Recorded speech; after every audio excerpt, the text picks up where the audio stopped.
My name is Ryan Mitchell. For close to 15 years, I worked as a certified EMT-Paramedic with Albuquerque Ambulance Service in New Mexico.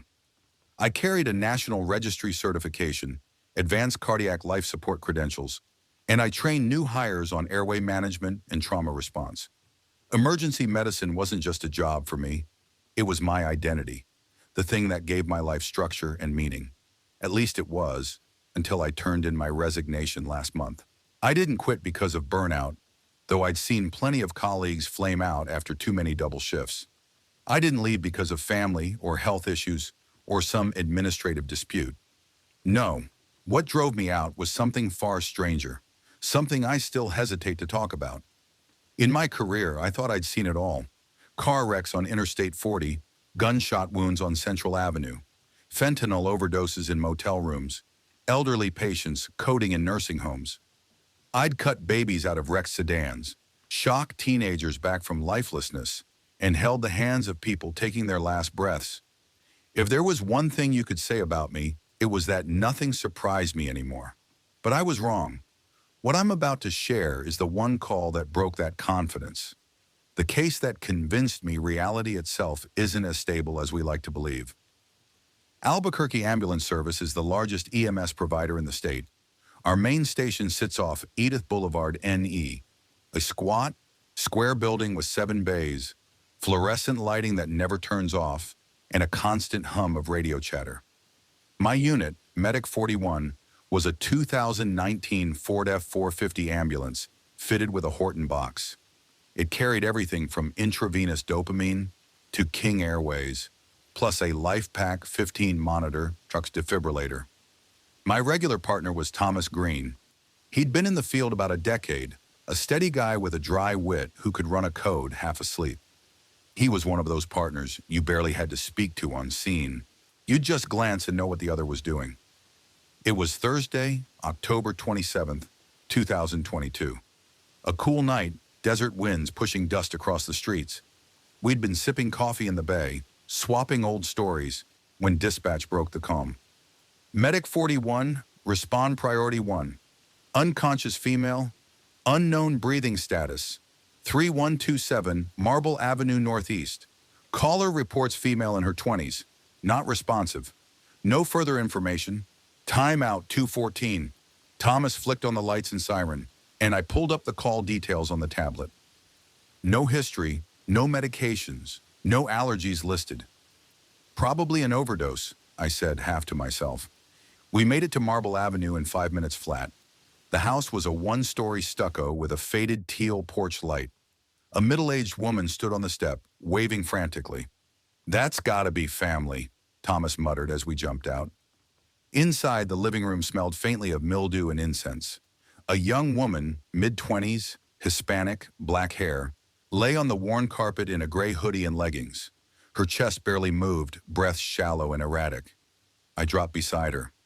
"Ma'am, can you hear me?" No response. I tilted her head back, swept the airway, clear. Her pulse was rapid but weak, maybe 140. Her pupils, blown wide, unreactive. "Let's bag her," I said. Thomas set up the BVM while I attached the monitor. The screen lit up with a wide, complex ventricular tachycardia. Dangerous, unstable. "Here we go," Thomas said grimly. We delivered a 200-joule shock. Her body arched, then slumped. Rhythm barely flickered, still VTAC.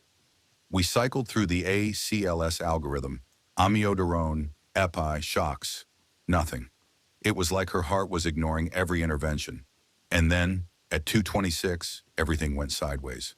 Her eyes snapped open. Not a sluggish flutter, not a twitch. They shot open, pupils huge, black, locked on mine. Her chest expanded with a deep, unnatural inhale, ribs audibly creaking. And then she made a sound. Not words, not a groan. A low, resonant vibration, like the hum of an industrial generator. But it came from her throat, from her body, filling the entire room. Thomas actually staggered back. Jesus Christ, I froze. BVM still in my hands. On the monitor, still VTAC. No palpable pulse. By every clinical standard, this woman was pulseless, dying. But she was looking right at me. breathing, and making a sound no human airway should ever produce. And that was only the beginning. I froze, staring back at her. The BVM clutched in my hands. Her eyes didn't blink. They were blown wide, black from edge to edge, and locked on mine with an intensity that made my chest tighten. The sound spilling out of her chest wasn't speech. It wasn't a groan. It was lower than a human voice should reach, vibrating the very air around us like a subwoofer pressed against the walls. I glanced at the monitor. Still wide complex VTAC. Heart rate 168. No palpable carotid pulse. That was impossible. "Ryan," Thomas muttered, his voice shaking. "She's looking at you, man." "But she's dead. She's flat out dead."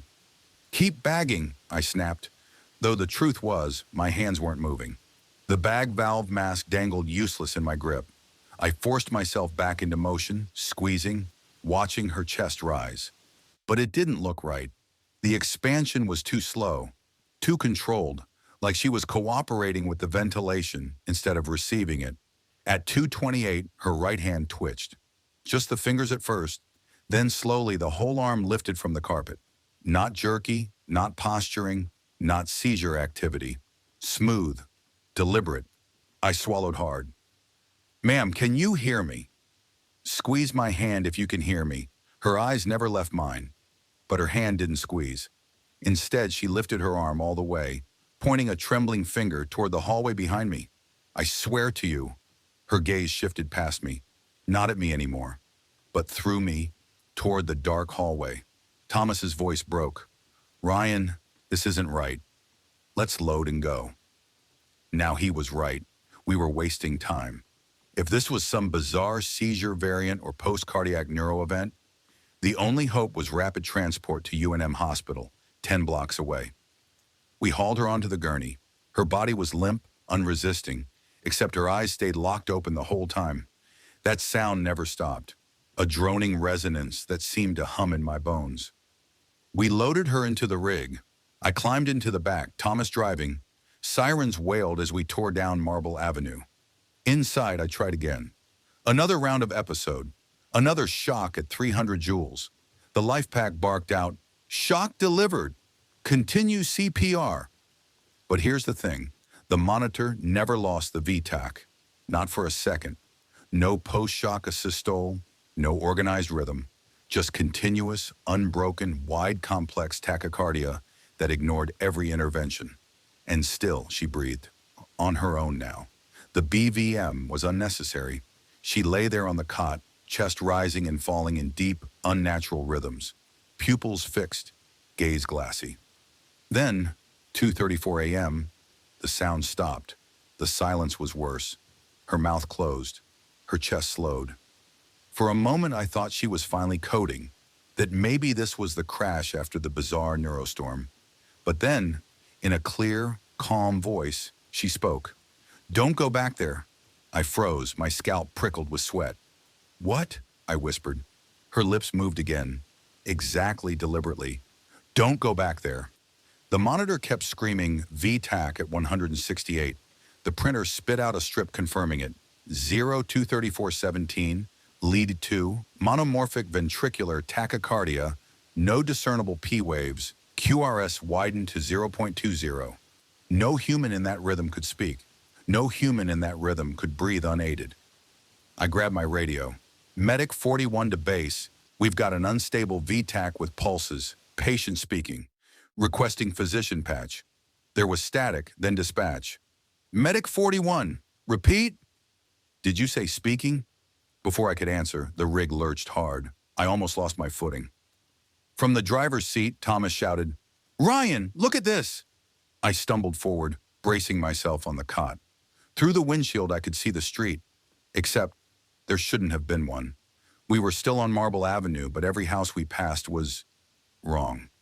The stucco walls looked warped, stretched upward, windows black like empty sockets. Every porch light we passed flickered in the exact same rhythm, like synchronized strobes. I blinked hard, rubbed my eyes. "Thomas, stay focused." "Just drive," he shouted back. "I'm telling you, this ain't Marble anymore." In the back, the patient lifted her head. Her neck arched at an impossible angle. vertebrae popping audibly. Her eyes never blinked. She whispered again, softer this time. "Don't go back there." I felt cold sweat trickle down my spine. My training told me to assess, treat, document. But there was no protocol for this. No line in the ACLS algorithm that read, "If patient defies laws of physiology, consult metaphysics." At 2:36, the monitor alarm changed. Not because of rhythm, it was still VTAC, but the machine itself started to fail. The waveform glitched, lines smearing across the screen like corrupted data. The numbers blurred, rearranged into symbols I'd never seen on a life pack before. And then the screen went black. The printer spat one final strip, a solid black rectangle, no rhythm at all. I stared at it, my hands shaking. I've run thousands of calls in my career. Never once have I seen a monitor fail like that. Never. "Ryan," Thomas yelled, "we're here. We're at UNM." I looked up. Through the windshield, the warped houses had vanished. We were pulling into the ambulance bay of University of New Mexico Hospital, just like always. We swung into the bay, brakes squealing. Doors flew open. Nurses and residents rushed out, pulling the cot. The patient lay still now, eyes closed, body limp. The droning sound was gone, but when I checked the monitor as we wheeled her inside, it was back to normal. Sinus tachycardia, 110, stable, like none of it had ever happened. We barreled into the trauma bay at 2:38, pushing the cot through the double doors into the bright, sterile light of UNM Hospital's emergency department.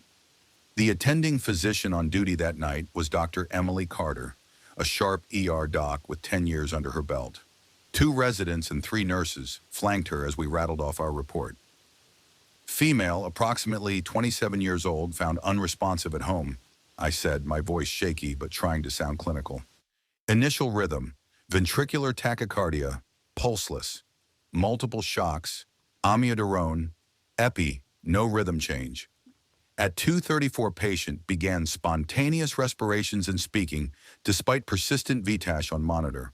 On arrival, rhythm converted to sinus tachy, rate 110, currently stable.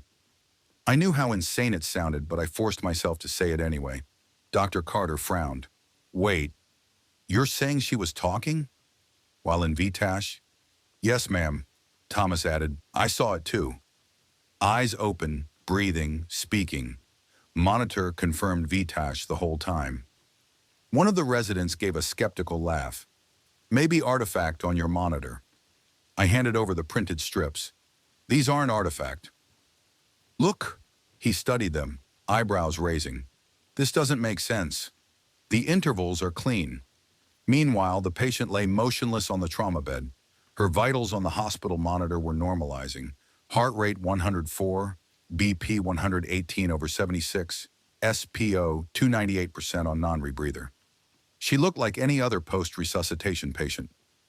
"Get me a 12 lead, full labs, tox screen, CT head," Dr. Carter ordered. They swarmed around her. Stickers on her chest, blood draws, IVS, the works. I stood back, feeling useless, but I couldn't take my eyes off her face. Her eyelids fluttered, just for a moment, and I swear I saw the faintest smirk tug at the corner of her mouth. At 2:51, the 12 lead printed out. Dr. Carter read it twice, then once more. "This can't be right," she muttered. "It's showing no prior infarct, no ischemia. Her conduction looks clean. No sign of the VTACH you reported." "But we shocked her 6 times, I insisted. "I've never seen such persistent tachy." "The machine glitched out at the end," Thomas backed me up. "Monitor crashed completely, printed a solid black strip. I've never seen that before." The room went quiet for a moment. Finally, Dr. Carter said, "All right, let's stabilize her in CCU. Toxicology will tell us more." We cleared out, rolling our gear back to the ambulance bay. Neither of us spoke as we restocked. It was nearly 4 a.m. when dispatch sent us back on the road. But I couldn't shake it. That look in her eyes. That voice. "Don't go back there." 2 days later, I was back on shift. Friday night into Saturday morning. It was 1:46 a.m. when the call came. "Medic 41, respond to unconscious person, 4419, Lead Avenue SE, Unit B. Caller states male, mid-30s, collapsed, shallow breathing. Different patient, different location. But from the moment we arrived, I felt the same tension in my chest. We found him on the floor of a cluttered apartment, a man in his mid-30s, pale and drenched in sweat. No trauma, no obvious overdose. His wife knelt beside him, sobbing. Please, please save him. Pulse rapid, 150. Breathing, agonal. Pupils blown. When we hooked up the monitor, my stomach turned. Wide, complex V-tach, exactly like her. Here we go again, Thomas muttered, his face pale. We shocked him. 200 joules, no change. Amiodarone, epi, 300 joules. Nothing. He lay there twitching, gasping, his heart rhythm refusing to budge. And then, it happened again. At 1:54, his eyes flew open, pupils fixed, locked directly on me. His chest expanded far beyond normal limits, ribs straining. And he spoke. Same voice, but male now. Low, resonant, impossible. You weren't supposed to come back. I felt my knees weaken. Thomas swore under his breath. What do you mean? I whispered. Come back where? But the man didn't answer. His gaze slid past me, staring toward the open window. His lips moved again, shaping words that chilled me to the core. They'll see you now. A blast of static erupted from the life pack. The waveform smeared, symbols flashing that I couldn't recognize. Then the screen went black, just like before. And again, the printer spit out a strip of solid black. We rushed him to UNM, hearts pounding. And just like before, by the time we hit the trauma bay, he was stable. Sinus rhythm, vitals normal. Dr. Carter was on again that night. She looked at me with a face caught between disbelief and fear. Another one? She asked quietly. I nodded. Same presentation, same impossible rhythm, same talking, Thomas added, and the same monitor failure. Solid black strip. This time Dr. Carter didn't dismiss us. She pulled the strip, studied it, then locked it in a manila folder. Don't discuss this with anyone else, she said softly. I'll review both cases myself. That was the moment I realized this wasn't just in my head. Something was happening, and other people were starting to notice. Over the next 3 weeks, it happened twice more. 2 more patients, both young adults with no prior cardiac history, collapsing into refractory V-tach, speaking words they shouldn't have been able to form, pointing at things no one else could see. Each case left us with the same impossible evidence. Black strips from the life pack. The last patient, a 23-year-old woman, said something that finally broke me. As we worked her, she opened her eyes, locked onto mine, and whispered, Ryan, stop bringing them back. She said my name. We had never met. My partner heard it too. I remember staring at her, my gloved hands frozen on the IV line, feeling my entire foundation crumble. She knew my name. By the time we rolled her into UNM, she was stable. Sinus rhythm, vitals normal, just like the rest. But I wasn't. For the first time in 15 years, I dreaded going to work. Every tone from dispatch set my teeth on edge.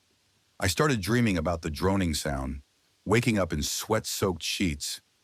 I checked my monitor obsessively, half expecting every patient to collapse into that impossible rhythm. And I couldn't tell anyone else. Who would believe me? That patients in ventricular tachycardia, pupils blown, no palpable pulse, were breathing, talking, and warning me not to return somewhere I couldn't even name? But the cases kept piling up. And with each one, I felt my confidence erode. I wasn't just an EMT anymore. I was a witness to something no one could explain. And I knew it was only a matter of time before I broke completely. By early December, I was unraveling. I kept running calls, kept going through the motions, IVs, intubations, compressions, meds. But inside I was terrified. Not of the violence, not of the chaos, not even of the death. I was terrified of them. Whoever or whatever they were. The pattern was undeniable now. 4 patients, all young, all collapsing into refractory V-tach. All of them speaking when they shouldn't have been able to. All of them warning me, by name eventually, not to go back there. And each one leaving behind the same impossible evidence. A black ECG strip, burned onto thermal paper by a machine that shouldn't be capable of producing it. I kept those strips in a drawer at home. Some nights I'd take them out and line them up on the kitchen table. Just black rectangles. No rhythm, no numbers. And yet they chilled me more than any trauma scene ever had. Thomas tried to keep me grounded. Maybe it's a glitch, he'd say, though his voice lacked conviction. Maybe the life pack got fried during those calls. Maybe, I don't know, man. But I saw the way he looked at me after the last case, the way his hands trembled as he signed the report. He believed, even if he couldn't admit it. On December 18th, I got a call from Dr. Carter. She asked me to meet her in the hospital's physician lounge. When I walked in, she was alone, a stack of manila folders on the table. "I've reviewed every one of your cases," she said, "and I've cross-referenced them with admissions data. All 4 patients survived. Their labs came back clean. No toxins, no cardiac abnormalities, no structural disease on imaging, nothing. By every metric, they're healthy young adults." I swallowed hard. "So how do you explain it?" She closed the folders. "I can't. And I won't put this in writing. But off the record, I believe you. Something happened. Something we can't explain." Her eyes locked onto mine. "Ryan, for your own sake, walk away. Don't go chasing this. Just walk away." I nodded, but the truth was I didn't know if I could. 2 weeks later, the 5th case came. January 2nd, 2023. Call came in just after 3 a.m. Medic 41, unconscious subject, bus stop at Central in Wyoming. We found him slumped on the bench. Male, mid-20s, homeless, pale, drenched in sweat. Rhythm? You guessed it. Wide complex V-tach. As soon as we loaded him onto the cot, his eyes snapped open. But this time, he didn't look at me. He looked straight at Thomas. "You don't belong here." Thomas froze, hands gripping the cot rail. "Ryan, did you hear that?" Before I could answer, the life pack screen glitched, symbols crawling across it like static ants. The printer spat another black strip. Then the man's head tilted back, mouth opening wider than it should have, and the same droning resonance filled the rig. We both dropped what we were doing, just staring. It was like the air itself vibrated, like the bolts in the ambulance walls were rattling. Then it stopped. We arrived at UNM. The patient stabilized. Sinus rhythm, normal vitals. Same as always. But Thomas didn't speak for the rest of the shift. That was the night I knew I couldn't keep going, because it wasn't just me anymore. It wasn't just my nightmare. Thomas had heard it too, clear as day. And if I stayed, if I kept answering calls, how many more times would it happen? How long before one of them said something I couldn't ignore? I typed up my resignation that morning. 15 years on the job, gone with one email. I told my supervisor it was burnout. Easier that way. No one would believe the truth. It's been months now. I don't run calls anymore. My uniform hangs in the closet, still smelling faintly of antiseptic and diesel. But I can't shake it. I dream about it constantly. Their eyes snapping open, their chests expanding, their voices vibrating in the air. And always the words, "Don't go back there." I don't know what there is. I don't know if it's a place, a state of being, or something else entirely. But I can't stop asking myself, how many times has this happened before, without anyone noticing? How many patients in refractory rhythms were written off as lost causes, when maybe for a brief moment they were somewhere else, somewhere they weren't supposed to be? And if that's true, then what exactly are we bringing people back from? That's the question that keeps me awake at night. That's why I left. Because once you've seen what I've seen, you can't keep pretending emergency medicine is just medicine. You realize it's something darker, something deeper, and maybe we're not supposed to understand it. Maybe we're just supposed to keep the machines running, keep shocking hearts back into rhythms, keep pretending it's all science. But I can't pretend anymore. Not after they spoke to me. Not after they said my name. Not after they warned me. And so I left the job I thought I'd do until I died. Because I don't know where there is. But I know with every fiber of my being that I never want to go back.